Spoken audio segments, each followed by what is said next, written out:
como estábamos comentando, muchachos, la metafísica de Aristóteles nos lleva a suponer de que las cosas presentan, las sustancias presentan cuatro causas, a saber, causa material, causa formal, causa eficiente y causa final. Como te comenté ya hace algún rato, cuando Platón elabora sus teorías, lo hace con un propósito ético. Él hace una ontología para fundamentar una ética y luego una política. Lo mismo hace Aristóteles. Aristóteles cuando habla, no habla pues solamente para saber las cosas y ya, ¿no? Aunque Aristóteles considera que el saber supremo es un saber puramente teórico. Pero evidentemente Aristóteles es un hombre de su tiempo. En la época de Aristóteles, ya la Grecia, digámoslo así, clásica del siglo de oro estaba en plena decadencia. Las polis paulatinamente perdían la hegemonía, producto de las invasiones macedónicas. Entonces, como que Aristóteles va a intentar rescatar un poquito a aquel esplendor griego, aquellas actitudes griegas clásicas, que mucho hemos hablado en clase, que vinculaban el orden, la armonía, la estabilidad, el dominio de la razón, la superioridad griega frente a otras sociedades. Aristóteles considera de que hay gente que nace para mandar y gente que nace para obedecer. Ahora, pero todas esas tesis, ¿de dónde provienen? ¿De dónde los saca Aristóteles? Los saca a partir de sus propuestas que hemos hablado. Entonces, ¿cuál es la causa final del hombre? La felicidad. ¿Cuál es la causa formal del hombre? La razón. La final es la felicidad y la formal es la razón. ¿Un cuchillo que no corta será buen cuchillo? No, profesor, no. Un cuchillo que no corta no es buen cuchillo, porque lo que hace cuchillo al cuchillo es cortar. Un cuchillo que no cortase, así sea de oro, de diamantes, no puede ser llamado buen cuchillo, profesor, sería muy tonto. ¿Me hago entender o no? Una regla, esto, que no permita hacer líneas, ¿será una buena regla? No, pues profe, así sea una regla que le haya costado $100,000, no puede llamar buena regla si hace pues todo chuequito, ¿o no es así? Claro, entonces, lo que hace bueno a la regla es lo, vamos a decirlo así, lo secundario o lo más importante de la regla. Lo que hace bueno a la regla es lo más importante, lo propio de la regla. Claro, que en este caso es hacer líneas. ¿Un lapicero que no pinte puede ser llamado buen lapicero? No, porque lo que hace al lapicero un buen lapicero es que pinte, que escriba. Entonces, lo que hace bueno a algo está vinculado con lo esencial o con lo secundario.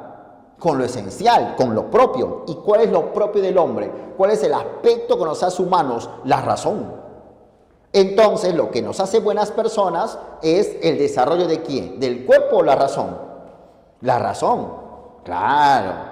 Yo puedo ser simpático, hermoso, con buena ropa, pero si no desarrollo mi razón, no puedo ser considerado buena persona. Entonces, ¿quiénes son las únicas personas que desarrollan su razón? ¿Los sabios, profesor? Entonces, conclusión final, los únicos que pueden ser considerados personas buenas y virtuosas son las personas sabias, porque ellos desarrollan su razón. Al fin y al cabo, sostiene Aristóteles, el hombre no es solo razón. No. Lo esencial es la razón, pero no es solo razón. El alma también tiene una función sensitiva. Esa función sensitiva nos permite sentir, valga la redundancia, nos permite desplazarnos de aquí por acá, ¿o no es cierto?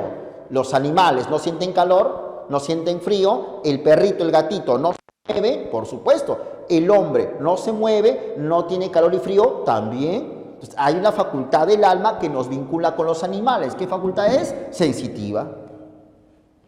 Sensitiva. Pero las plantas no sienten, obvio, ¿no? Obvio, las plantas no sienten, pero la planta no se nutre, la planta no crece, el perro no se nutre, el perro no crece, usted no se alimenta, no se nutre, no crece. Todos los seres vivos presentan una función vegetativa. Son facultades del alma. Pero el alma es parte integrante de la sustancia llamada hombre. Por tanto, cuando esta regla se rompe, ¡plum!, se acaba todo. Cuando esta tiza se gasta, se acaba la tiza. Cuando el hombre muere,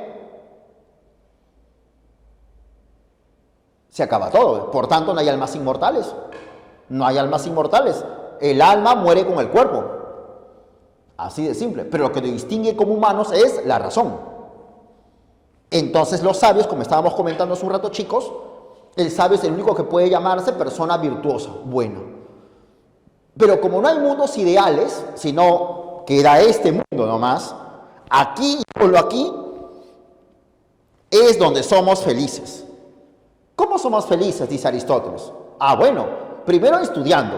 Si tú estudias y te vuelves sabio, adquieres la vida contemplativa, la virtud dianoética, la sabiduría, la prudencia. Entonces, esa vida contemplativa es la suprema felicidad, estudiando, siéndote sabio.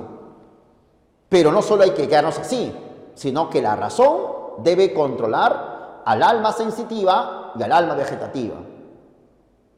Entonces la razón debe controlar a estas dos partes del alma. Por tanto, el control implica un hábito. ¿Hábito de qué, profe? De ser prudente y moderado. Por ejemplo,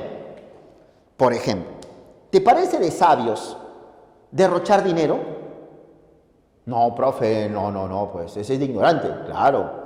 ¿Te parece de sabios ser tacaño, avaro? No, profe. Entonces, no hay que ser ni derrochador ni tacaño. Hay que ser generoso, prudente en los gastos en el dinero. No hay que ser ni cobarde ni temerario, como machito, envalentonado. Hay que ser valiente. La valentía es la virtud. La valentía es el justo medio. Pero eso resulta cuando la razón domina a esas dos partes. Entonces, cuando la razón domina las dos partes, aparecen las virtudes éticas, que viene de la palabra ethos, que significa hábito. No es que es cuestión de saber, es cuestión de hacer. Y en ese punto Aristóteles discrepa con Sócrates, porque recuerda que Sócrates que decía, las personas hacemos el mal por ignorancia, con solo saber el bien nos portamos bien. Así decía Sócrates, ¿o no? Pero ¿qué dice Aristóteles? No, querido Sócrates, no basta con saber el bien. Además de saberlo, hay que practicar el bien. Con el ethos nos volvemos buenas personas. Es como decir de Aristóteles.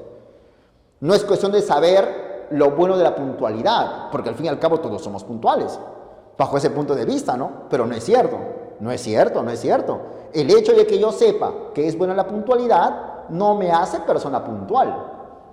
La única manera de que yo sea puntual es que todos los días practique la puntualidad, me genere un hábito, un ethos. La puntualidad sería una virtud ética. Y que solo lo practicarían las personas sabias, prudentes, moderadas. Entonces, hay dos clases de virtudes. Las virtudes intelectuales, dianoéticas, que surgen con el desarrollo de la vida teorética, la vida intelectual, la vida contemplativa, el estudio. Pero también están las virtudes éticas, que es cuando la razón domina a las otras dos facultades del alma. Y ese dominio se expresa en acciones mesuradas, el justo medio. Pero, dice Aristóteles, ¿te gustó el justo medio? Sí, muy bien, qué bonito, Aristóteles. Muy bien, ¿te gustó el justo medio? Perfecto. Ahora mira a tu alrededor, estamos en el siglo III a.C. Mira a tu alrededor, ¿hay esclavos o no? ¿El esclavo desarrolla su razón? No, Aristóteles, no. El esclavo, ¿qué hace todo el día? Trabaja todo el día y duerme y come. Entonces, el esclavo no presenta un desarrollo natural de su razón. El esclavo no puede ser llamado persona virtuosa. El esclavo siempre será esclavo. Así es la vida, así es. Mira el persa, que hace unos siglos atrás tuvimos unas cruentas guerras con ellos. El persa, ¿desarrolla su razón o hace guerra? Así simplemente, hace violencia. Entonces el persa no puede ser considerado una persona virtuosa y sabia como sí son los griegos libres. Por eso, la virtud, la felicidad, el bien del hombre lo garantiza el lugar natural donde nos encontramos, la polis griega. Y por eso que el hombre es animal político. Un hombre es hombre dentro de su polis, afirma Aristóteles. Fuera de la polis, o es una bestia o es un dios. Evidentemente no va a ser un dios, ¿no? ¿Qué le queda? Claro. De tal manera que hay un orden natural de mando y de servidumbre. Esa es la famosa tesis de servidumbre por naturaleza, muchachos. Para hacerlo más limpio, más claro, más puntual, para Aristóteles hay gente que nace para mandar y gente que nace para obedecer. Así es la vida, así es. Y el estado ideal, dice Aristóteles, es el estado que busca la felicidad de todos sus ciudadanos. Es el estado que gobierna la clase media. Es un estado ideal, perfecto. Claro que sí. Ese estado perfecto es lo que nosotros tenemos que lograr, aunque, dice Aristóteles, aunque es difícil encontrarlo. Lo que hay son estados monárquicos, estados aristocráticos y estados republicanos. Son estados buenos. El monarca es bueno cuando piensa en toda su ciudad. Los aristócratas son buenos cuando piensan en toda su ciudad. Y cuando el pueblo gobierna para todos, inclusive para los ricos, aparece el estado republicano. Aunque también hay estados pervertidos. Por ejemplo, cuando el gobernante, el monarca, en vez de pensar para todo su pueblo, para toda su polis, piensa en sí. Eso es el tirano. El tirano es cuando el monarca, en vez de pensar en todos, piensa en sí. Los aristócratas hacen un buen gobierno. Hacen un buen gobierno cuando piensan en todos.